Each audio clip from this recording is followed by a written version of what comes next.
قل للكون وقل للخلق وللأزمان كم تهنأ وفؤادك يملأه القرآن قل لهموم الناس وأسئلة الحيران. அஸ்ஸலாமு அலைக்கும். இன்னொரு சகோதரர் வந்திருக்கிறாரு. புதுசாக இஸ்லாத்தை ஏற்றுக்கொண்டிருக்கிறார். இந்த வாழ்வில் நிறையாக அவர் ஏற்றுக்கொண்டிருக்கிறாரு. அவரை பற்றின இன்ட்ரடக்ஷன் அவர் நமக்கு கொடுப்பாரு. அஸ்ஸலாமு அலைக்கும் வரஹ்மத்துல்லாஹி வபரகாத்துஹு. என்னுடைய பேர் அபூபக்கர் சித்திக். இதுக்கு முன்னாடி ராஜா. என்னுடைய தந்தை பேர் உமாபதி, என்னுடைய தாய் பேர் லலிதா, என்னுடைய அக்கா பேர் அனிதா. நான் ஒரு கடந்த 10 வருடங்களுக்கு முன்பு இஸ்லாத்தை ஏற்றுக்கொண்டேன். இப்போது என்னுடைய குடும்பத்தில் உள்ள அனைவருமே இஸ்லாத்தை ஏற்றுக்கொண்டார்கள். அல்லாஹ்வுடைய கிருபையில் அவங்க இஸ்லாத்தை ஃபாலோ பண்ணவும் ஆரம்பிச்சிட்ருக்காங்க. இப்போ நான் இருக்கிறது மொபைல் சர்வீஸ் சென்டரில் இருக்கேன். என்னுடைய வீடு மணிமங்கலத்தில் இருக்குது.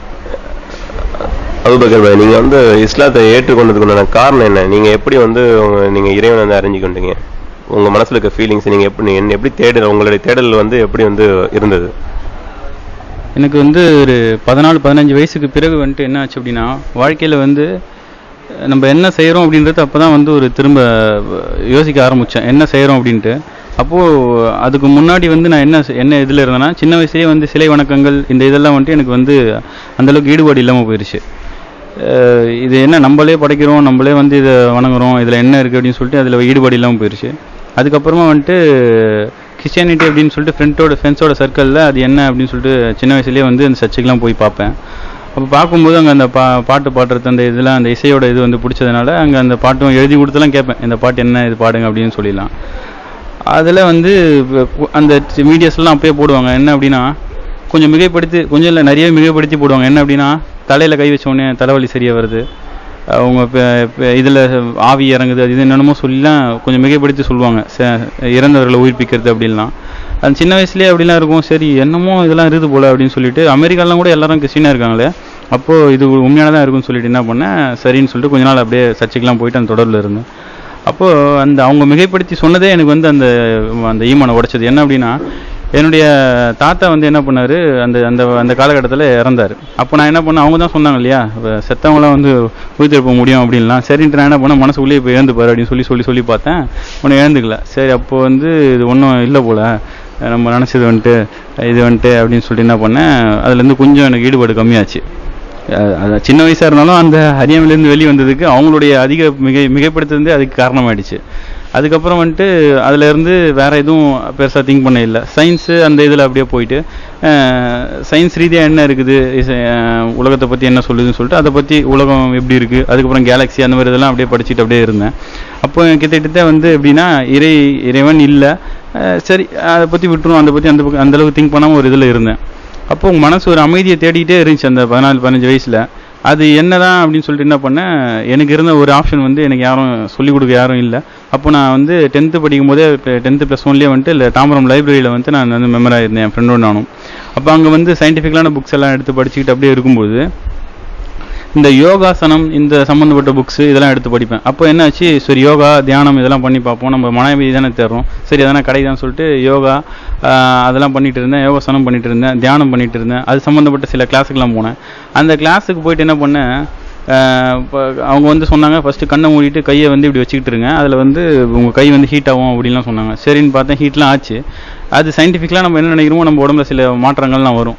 அதுக்கப்புறமா கடைசியில் என்ன பண்ணாங்க, ஒரு வீடியோ மாதிரி போட்டு அதுக்கு பின்னாடி ஒரு உருவம் தெரியுது பாருங்கள், இது ஆசீர்வாதம் வருது அது இதுன்னு சொல்லி திருப்பி பழைய கதையை ஆரம்பிச்சாங்க. சரின்னு சொல்லிட்டு அது வேண்டாம், சரியில்லைன்னு சொல்லிட்டு அது திருப்பி அதுலேருந்து வெளியே வந்துட்டேன். அதுக்கப்புறமா இப்போ இந்த வித்யானந்தம் தானே, அது இப்போ இந்த இருக்காரு, அது மாதிரியான இந்த இவங்களாம் குண்டலினி யோகான்னு சொல்லிட்டு ஒன்று சொல்லுவாங்க. ஆக்சுவலாக அதில் சில நன்மைகள்லாம் இருக்குது தான் செய்யுது. அதில் கொஞ்சம் இறங்கி என்ன தான் அதில் தியானங்கள் இருக்குதுன்னு சொல்லிட்டு அதில் பார்த்தேன். அதில் பார்க்கும்போது அதில் சில விஷயங்கள்லாம் இருக்குது. என்ன ஒன்று அதெல்லாம் ஸ்டார்டிங்கில் நின்றும். அது சில உடம்புக்கு தேவையான சில விஷயங்கள் கிடைக்கும், சில நிம்மதியெல்லாம் கிடைக்கும், பட் அதெல்லாம் நின்றும். இதெல்லாம் தாண்டி அப்பாற்பட்டது இஸ்லாம் சொல்லிட்டு எப்படி எனக்கு தெரிஞ்சது அப்படின்னா, நான் என்ன தேடணும் அதெல்லாம் எனக்கு கிடைக்காம அப்படியே இப்படி போயிட்டே இருக்கு. இந்த சமயத்தில் என்னுடைய அண்ணன் முகமது காலித்னு சொல்லிட்டு என்னுடைய சித்தி பையன், அவங்க எனக்கு 1 வருஷத்துக்கு முன்னாடி போனவங்க, எனக்கு 1 வருஷத்துக்கு முன்னாடி இஸ்லாத்தையும் தருவிட்டாங்க. அவங்கக்கிட்ட அவங்களும் இந்த தியானம் நான் என்ன இது பண்ணிட்டு அதே சேம் டைமில் அவங்களும் தியானம் இந்த இதெல்லாம் அவங்களும் தேடி எல்லாம் அப்படியே இந்த வள்ளலார் அந்த இதெல்லாம் அப்படியே பார்த்துட்டு வந்துட்டு இருக்காங்க.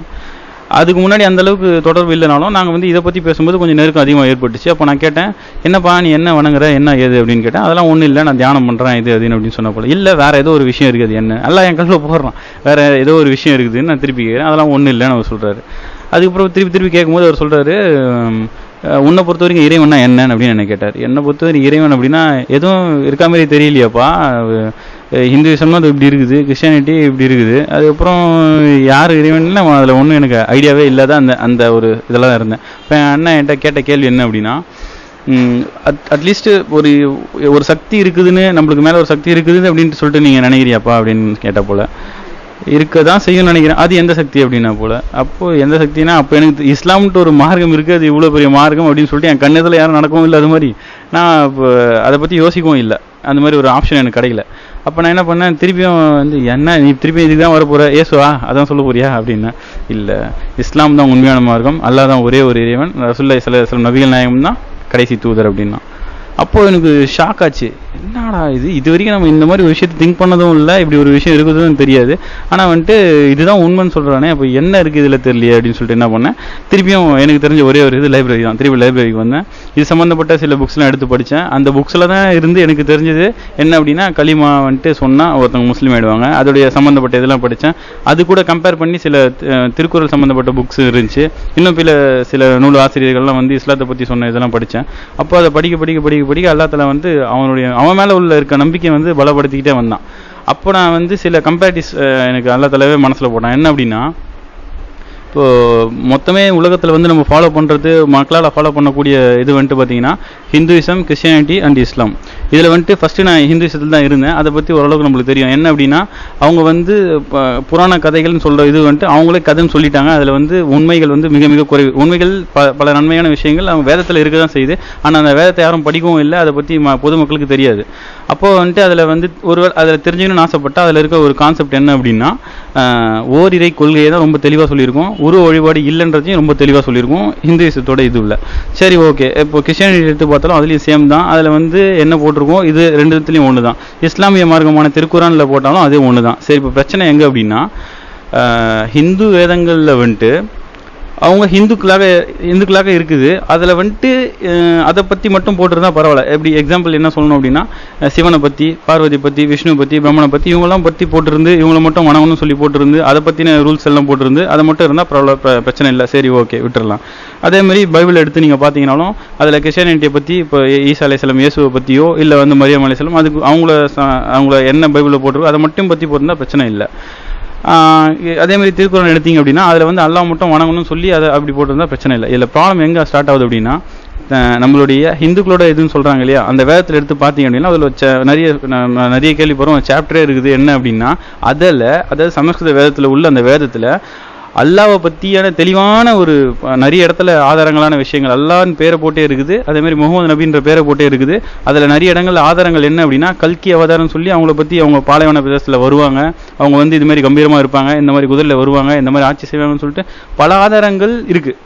கிறிஸ்டியானிட்டி எடுத்து பார்த்தீங்கன்னா, எனக்கு பின் ஒரு போதகர் வருவார்னு சொல்லிட்டு அதில் ரொம்ப தெளிவான விஷயங்கள். அதே மாதிரி எனக்கு பின்னாடி அவர் உங்களை வழி நடத்துவார்னு சொல்லப்பட்டிருக்கு. அவர் தான் தேற்றவாளன், அவரை நீங்கள் பின்பற்றிக் கொள்ளுங்கன்னு சொல்லிட்டு அதுலேயும் சொல்லப்பட்டுச்சு. இப்போது இவங்க ஏன் வந்துட்டு இதை பற்றி பேசுகிறாங்கன்ற ஒரு பிரச்சனை. ஏன்னா இவங்களை பற்றி மட்டும் தான் பேசணும், இஸ்லாத்தை பற்றி இந்த ரெண்டு பேரும் பேசுகிறாங்க. சரி ஓகே, இப்போ குரான் எடுத்தீங்க அப்படின்னா அதில் என்ன போட்டிருக்குன்னா, நீங்கள் இதுக்கு முன்பு அந்த வேதத்தை நம்பணும்னு சொல்லியாச்சு. இப்போ இதெல்லாம் வேதம்னு சொல்லியாச்சு. அதில் சில கலப்படங்கள் இருக்குன்னு சொல்லியாச்சு. இதுக்கு முன்பட்ட வேதத்தை நம்பு, இதுக்கு முன்னாடி வந்த நபிகளை நம்பு, அதெல்லாம் சொல்லிட்டு என்ன சொல்லுது அப்படின்னா, அவங்கள வந்து இன்ட்ராக்ட் பண்ணது என்ன சொல்லுதுன்னா, இதில் பல மூட பழக்கங்கள்லாம் வந்துருச்சு, அதனால் நீங்கள் வந்துட்டு இதெல்லாம் நம்புங்க, ஆனால் நீங்கள் ஃபாலோ பண்ண வேண்டியது திருக்குரான். இது வந்து ஏன் திருக்குரான் மட்டும் நீங்கள் ஃபாலோ பண்ணணும் அப்படின்னா, இதை வந்து நாமே இருக்கணும், நானே பாதுகாப்புன்னு சொல்லிட்டு அல்லாஹ் சொன்னான். அதை வந்து அல்லாஹ் பாதுகாத்து கொண்டே இருக்கின்றான்.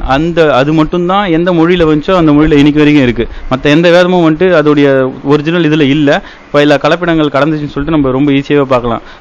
கொஞ்ச நாளுக்கு முன்னாடி வந்து எனக்கு தெரிஞ்ச ஒரு இதில் வந்து ஒரு பிராமணராக இருந்து இஸ்லாத்துக்கு வந்தவங்களே சொன்னாங்க. அவங்க என்ன சொன்னாங்க அப்படின்னா, சமஸ்கிருதம் அந்த இதில் வந்திருக்கு, அந்த வேதம் வந்து இருக்கு, யஜூர் அதர்வனம் சமர்வனம் அந்த இதெல்லாம் இருக்கு இல்லையா, அதில் இருக்க அந்த வேதத்தில் என்ன இருக்குது அப்படின்னா கிட்டத்தட்ட 20 சாப்டர்ஸில் வந்து 19 சாப்டர்ஸில் வந்து, அதாவது 20 சாப்டர்ஸில் வந்து ஒரு சாப்டரை தூக்கிட்டாங்க. அதில் வந்து அந்த ஒரு சாப்டர் ஃபுல் அண்ட் ஃபுல் வந்து இஸ்லாத்தை பற்றி பேசுது. அதாவது சிம்பிளாக சொல்லணும் அப்படின்னா வேதங்களோட அடிப்படையில் நம்ம வந்து எடுத்து பார்த்தோம் அப்படின்னா ஒரு ஹிந்துவோட வேதத்தை எடுத்து ஒருத்தன் கரெக்டாக ஃபாலோ பண்ணான் அப்படின்னா அவன் ஹிந்துவாக இருக்க முடியாது. ஹிந்துன்னு அது பொய்யான ஒரு இது. அவன் தானாகவே இஸ்லாமியனாக தான் இருப்பான், அவன் தானாகவே ஒரு முஸ்லீமாக தான் இருப்பான். அதேமாதிரி கிறிஸ்டியானிட்டி எடுத்து பார்த்தீங்கன்னாலும் அவனும் தானாகவே தான் இருப்பான். அதனால் டோட்டலாக இந்த வேதங்கள்லாம் சொல்லி லாஸ்ட்டாக கடைசியாக எங்கே வந்து நிற்குது அப்படின்னா ஓரிரை கொள்கை, அவனுக்கு ஒரு உருவம் கிடையாது, அவனை தான் வணங்கணும்னு சொல்லிட்டு எல்லாமே வந்து நிற்குது. வேறு ஆப்ஷனே இல்லை, இஸ்லாத்தை தான் ஏற்றுக்கிட்டே ஆகணும். அவன் ஏற்றுக்கிட்டாலும் அல்லா மட்டும்தான் இருப்பு. இஸ்லாத்து வந்ததுக்கப்புறம் உங்களுடைய வாழ்க்கை எப்படி இருக்கு? இஸ்லாத்துக்கு முன்னாடி ஆக்சுவலாக வந்து நம்ம என்ன செய்கிறோம் எதுக்காண்டி செய்கிறோம் அப்படின்ற ஒரு வழிமுறை இல்லாத ஒரு வாழ்க்கை. இப்போ இஸ்லாம் அப்படின்னா அது வந்து ஒரு மார்க்கம் சொல்லிட்டு எதுக்காக சொல்லப்படுது அப்படின்னா, மற்றதெல்லாம் மதம் சொல்லிட்டு சாதாரணமாக சொல்லப்படுது எதுக்காக அப்படின்னா அதில் வந்து மனுஷன் வாழக்கூடிய வழியை வந்து ரொம்ப தெளிவாக சொல்ல இல்லை. அப்படி சொன்னாலும் அதை மறைக்கப்பட்டு தான் இருக்குது. ஆனால் இஸ்லாமிய மார்க்கத்தில் என்ன சொல்லப்பட்டிருக்கு அப்படின்னா, நம்ம பெரியார்கள்லாம் சொல்லுவாங்க எச்சத்துப்பத்துலேருந்து ஆட்சி செய்கிற வரைக்கும் தெளிவாக சொல்லப்பட்டிருக்கு அப்படின்னு சொல்லுவாங்க. அப்படி என்ன அப்படின்னா நீங்கள் காலையில் எப்படி, அதாவது நைட்டு தூங்குறீங்க எப்படி தூங்கணும், எந்த டைரக்ஷனில் தூங்கணும், என்ன சொல்லிட்டு தூங்கணும், காலையில் எழுந்துக்கும் போது என்ன சொல்லணும், அது முதல் கொண்டு காலையில் செருப்பு போடும்போது எப்படி போடணும், தண்ணி குடிக்கும்போது எப்படி குடிக்கணும், சாப்பிடும்போது எப்படி சாப்பிடணும், தன்னுடைய தந்தையுடன் தன்னுடைய மகன் எப்படி நடந்துக்கணும், தாய்கிட்ட எப்படி நடந்துக்கணும், யார் மேலே அதிகமாக பாசம் வைக்கணும், இது மாதிரி மனுஷனுடைய வாழ்க்கைக்கு தேவையான அத்தனை விஷயங்கள்லையும் வந்து ஆதாரபூர்வமாக, அதாவது சயின்டிஃபிக் பூர்வமாக நீங்கள் பார்த்தாலும் சரி, நடைமுறை பூர்வமாக பார்த்தாலும் சரி, மனுஷங்களுடைய மனசு பூர்வமாக பார்த்தாலும் சரி, எந்த பக்கம் நீங்கள் எப்படி பார்த்தாலும் இஸ்லாம் வந்து மார்க்கம், அது இயற்கை மார்க்கம், அதை வந்து அதன்படி நடந்தால் ரொம்ப சிறந்ததுன்னு சொல்லிட்டு நம்ம எல்லாருக்குமே கண்கூட தெரியும். இதை விஞ்ஞானிகளும் வந்து வரவேற்கிறாங்க. இறைவன் இல்லைன்னு சொல்லக்கூடிய வந்து பல ஆளுங்க இருக்காங்க. அவங்கள கேட்டிங்கனாலும் அவங்க வந்து இஸ்லாத்தை பற்றி சாடக்கூடிய அளவுக்கு இஸ்லாத்தில் எதுவுமே இல்லை, அவங்களும் சாட மாட்டாங்க. மற்ற மதங்களை வேணால் அவங்களால சாட முடியுமே தவிர இஸ்லாமிய மார்க்கத்தில் வழிகாட்டுதல் ரொம்ப சிறந்த முறையில் இருக்குது. அதை நான் ஃபாலோ பண்ணிட்டு இருக்கேன். அது எனக்கு ரொம்ப பிடிச்சிருக்கு. நீங்கள் வந்து முஸ்லீம்ஸ் அண்ட் நான் முஸ்லீம்ஸ்க்கு நீங்கள் ஏதாவது சொல்ல விரும்புகிறீங்களா? நான் முஸ்லீம்ஸுக்கு என்ன சொல்ல விரும்புகிறேன் அப்படின்னா, இப்போது ஹிதாயத், அதாவது நேர்வழி அப்படின்றது வந்து நம்ம இறைவன்கிட்ட இருந்தே தவிர வேறு யாருக்கும் வராது. இப்போ அவங்க பொதுவாக எல்லாம் திங்க் பண்ணுவாங்க. என்ன திங்க் பண்ணுவாங்க அப்படின்னா, நீங்கள் சொல்கிறீங்க இப்போ ஒரு இறைவன் தான் இருக்கான் அப்படின்னு சொல்லிட்டு, அந்த ஒரு இறைவன் தான் எல்லாத்தையும் படைச்சான்னு சொல்லிட்டு சொல்கிறீங்க. அப்போ வந்து நீங்கள் ஏன் வந்து மற்றவங்களாம் வந்து மற்ற இதுவெல்லாம் வணங்கணும், அந்த ஒரு இறைவனை மட்டும் வணங்குற மாதிரி ஏன் நம்மளை எல்லாத்தையும் படைச்சி விட்டு போயிடலாமே அப்படின்னு சொல்லிட்டு எல்லாரும் அப்படி இது பண்ணலாம். பட்டு பிரச்சனை எங்கே அப்படின்னா, நம்மளை வந்து கடவுள் என்ன எப்படி படைச்சிருக்கான் அப்படின்னா, மற்றதெல்லாம் வந்துட்டு சாதாரணமாக 5 அறிவு அப்படி படைச்ச கடவுள் நம்மளுக்கு மட்டும் 6ஆம் அறிவுன்னு கொடுத்து, அதுக்கு மேலே 7ஆம் அறிவுலாம் கூட இருக்குது. அது கொஞ்சம் இன்டெப்த் எப்படின்னா நம்ம மனசு, நம்மளுடைய உயிர் அப்படின்னு சொல்லிட்டு இருக்குது. பட் நம்ம 6ஆம் அறிவு வரைக்கும் பார்த்தோன்னா கூட அதில் காட்டிலும் நம்மளுக்கு வந்து பகுத்தறிவுன்னு ஒன்று இருக்குது. நம்மளை கடவுள் வந்து சும்மா படைச்சி வந்து சாதாரணமாக அப்படியே விட்டு விட இல்லை.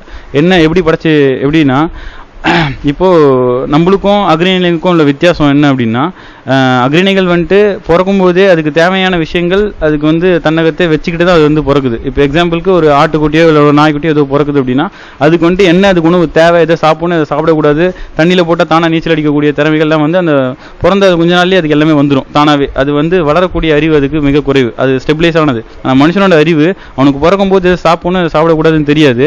ஆனால் அவனுடைய அறிவு வளரக்கூடியது, அவனுக்கு பகுத்தறிவு இருக்கிறதுனால அவன் எது கரெக்டாக எது தப்புன்னு சொல்லிட்டு அவன் வாழ்நாளில் வந்துட்டு எல்லாத்தையும் தெரிஞ்சுக்கிட்டு அதை ஃபாலோ பண்ணக்கூடிய அறிவு அவனுக்கு இருக்குது. அதனால மனுஷனுக்கு பகுத்தறிவு இருக்குது. இப்போ இன்னொரு விஷயம் இப்போ என்ன அப்படின்னா, ஏன் வந்து கடவுள் வந்து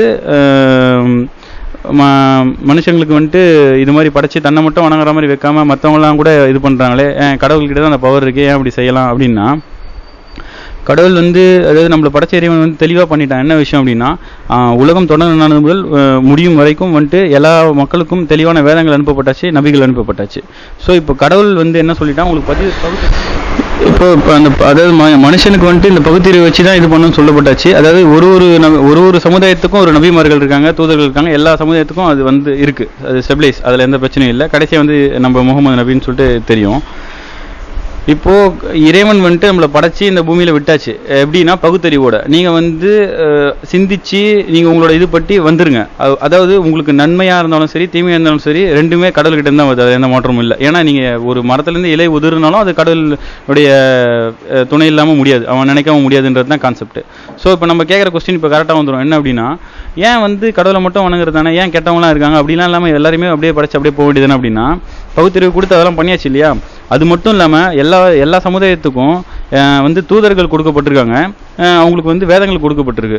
அப்போது நம்ம போயிட்டு நம்ம ரொம்ப புத்தாலத்தமாக நம்ம படைச்ச கடவுளுக்கு கேட்போம் என்ன அப்படின்னா, இது மாதிரி வந்துட்டு எனக்கு வந்து நீ வந்து கொடுத்துருந்தா நாங்கள் வந்திருப்போமே, நீங்கள் தானே என்னை படைச்ச அப்படின்னு சொல்லி நம்ம கேட்கலாம். ஆனால் நம்மளை படைச்ச இறைவன் சொல்லுவான், உனக்கு இந்த பூமியில் வந்து பகுத்தறிவு கொடுத்து உனக்கு சான்ஸ் கொடுத்தேன், ஒன்று என்னுடைய வேதத்தையும் கொடுத்து அதை ஃபாலோ பண்ணக்கூடிய நபிகளையும் கொடுத்தேன். அந்த நபிமார்கள் என்ன நான் சொன்னனோ அது மாதிரி வாழ்ந்து காமிச்சாங்க. எதை செய்யணும்னு சொன்னாங்களோ அதை செஞ்சாங்க, எதை செய்யக்கூடாதுன்னு சொன்னாங்களோ அதை செய்யலை. அவங்க வந்து உலகத்தில் வாழ்ந்து காட்டியும் உங்ககிட்ட சொல்லியும் நீங்கள் செய்யாதனால உங்களுக்கு எல்லா இதுவும் மறுக்கப்பட்டுச்சு அப்படின்னு சொல்லிட்டு ரொம்ப தெளிவான சான்றுகள் இருக்குது. அதனால் வந்துட்டு மாற்று மத சகோதரருக்கான வந்து நான் சொல்ல விரும்புறது என்ன அப்படின்னா, இஸ்லாம் தான் உண்மையான மார்க்கம் சொல்லிட்டு நீங்கள் வந்து திங்க் பண்ணிங்கனாலே தெரியும். மற்றவங்களாம் திங்க் பண்ண வேண்டாம் சொல்லுவாங்க, நீங்கள் திங்க் பண்ணிங்கனாலே தெரியும். ஜஸாக்கல்லாஹ், அல்ஹம்துலில்லாஹ். நம்ம இந்த சகோதரருக்காகவும் துவா செய்வோம். அஸ்ஸலாமு அலைக்கும் வரஹ்மத்துல்லாஹி தஆலா பரகாத்துஹு. لا إله إلا الله محمد رسول الله. لا إله إلا الله محمد رسول الله. لا إله إلا الله محمد رسول الله. لا إله